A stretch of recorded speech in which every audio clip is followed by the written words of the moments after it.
Ai piedi delle Tofane, a un'altitudine di 1530 metri e con un'ampia veduta sulla conca ampezzana, ha avuto luogo una nuova edizione del Cortina Summer Party. All'esterno del rifugio Socrepes, che viene gestito dalla famiglia Zardini-Lacedelli, si sono infatti messi ai fornelli oltre 24 chef e rappresentanti di alcuni dei locali più conosciuti di Cortina, ma anche alcuni ospiti speciali. Si tratta di un evento riconosciuto per la sua originalità ed esclusività, che anche quest'anno ha consentito a circa 550 ospiti, tra visitatori e gente del posto, di riunirsi tra i piaceri dell'enogastronomia e della montagna, con uno sguardo anche alla tradizione. Sì, siamo alla 13ª edizione del Cortina Summer Party, un evento che chiude appunto l'agosto ampezzano. Quest'anno abbiamo 600 persone, è possibile realizzarlo grazie alla collaborazione degli chef di Cortina che da sempre collaborano e cucinano delle cose strepitose in mezzo a un prato, quindi questo gli fa grande onore. Quest'anno abbiamo un piano che è molto attento alla sostenibilità, abbiamo una politica antispreco food con gli chef studiata in modo che non vengano buttati via gli ingredienti che sono stati acquistati e servono per cucinare i piatti di questo evento. Siamo molto attenti ai materiali, c'è solo vetro e materiali compostabili, molto attenti alla raccolta differenziata, cerchiamo di dare il meno impatto possibile, cioè che l'evento dia almeno l'impatto minore possibile a livello di sostenibilità, insomma, a livello di consumi, ecco. Sono 13 anni che viviamo questo Summer Party, amiamo Cortina e chi ama Cortina deve amarne tutte le tradizioni. Se seguiamo questo percorso arriviamo dritti a Olimpiadi e qualsiasi altro meraviglioso evento, perché Cortina è la regina delle Dolomiti ed è un paradiso terrestre. E oggi porto un raviolo del Plin, capriolo, con una spuma di segale, cipolle e olio al sedano di montagna. Allora, raviolo, maiale verza, brodo allo yuzu e tartare di gambero argentino. Gamberi in tempura orientali con le nostre chips e una salsa chili. Una sacher con olio, non con burro, con una confettura al 100% di albicocche. E poi ci mettiamo anche la firma. Noi abbiamo fatto un panino al farro con una trota affumicata e dell'olio e limone. Sotto abbiamo messo una maionese di rapa rossa e lampone. Questo è un piatto che noi abbiamo in menù, abbiamo trasformato in un panino qui alla Summer Party. Sono, tra le mie esperienze passate, portate in un piatto solo che poi ho portato in questo panino.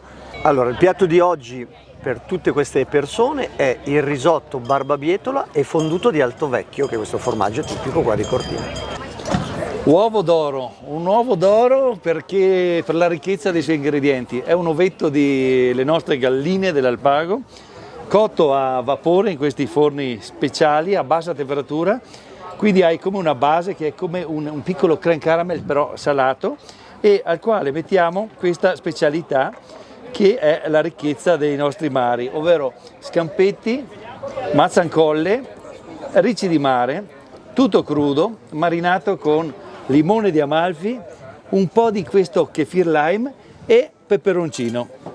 Alla fine, per non negare le nostre origini, un po' di olio d'oliva extravergine. Pronti?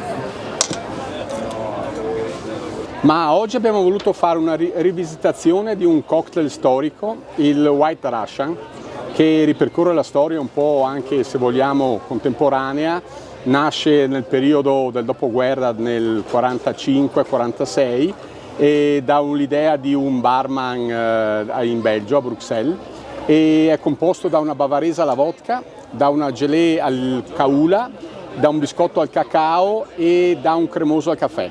E abbiamo portato una zuppetta fredda ai 3 pomodori, c'è del Samarzano, datterino giallo, datterino rosso con un crudo di crostacei, scampo, gambero rosso, gambero viola e mazzancolla. Oggi qui a Cortina abbiamo portato una tartare di mazzancolla con del caviale Giaveri, una pasta di nocciola e una ricotta stagionata. E poi sempre di mazzancolla un lecca con confettura di ananas.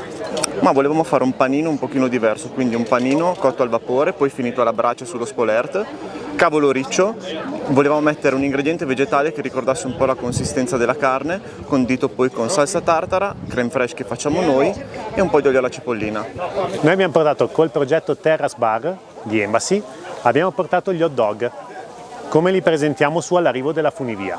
Il pane è fatto in casa all'Embassy e poi lo facciamo con ketchup, senape o maionese.